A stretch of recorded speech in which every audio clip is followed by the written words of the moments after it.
Assalamualaikum warahmatullahi wabarakatuh.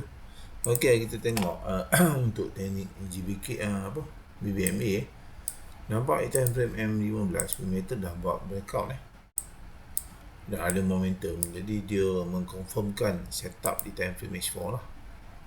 Okey, jadi momentum ni kita tengok sama ada kita kalau nak anti terus pun boleh, tapi cuma takut dia akan retrace dulu lah.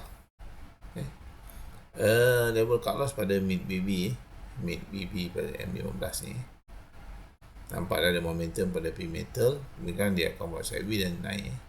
Pai pun dah buat momentum, kemudian dia akan buat sideways dan naik. UWC pun sama.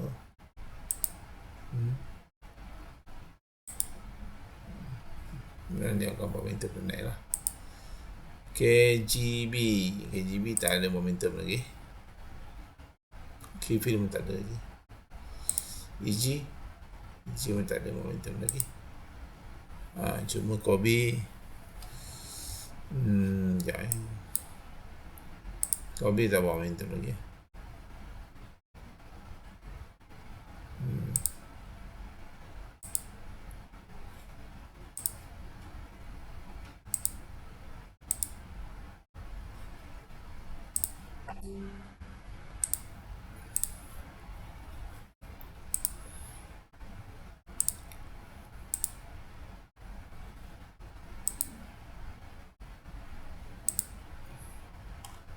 Nampak ada potensi lah P metal terus melakukan kenaikan, Pi terus melakukan kenaikan, yang UWC lah terus melakukan kenaikan.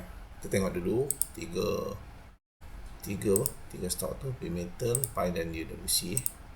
Tengok pergerakan ni sebab dia dah confirmkan setup untuk time frame H4.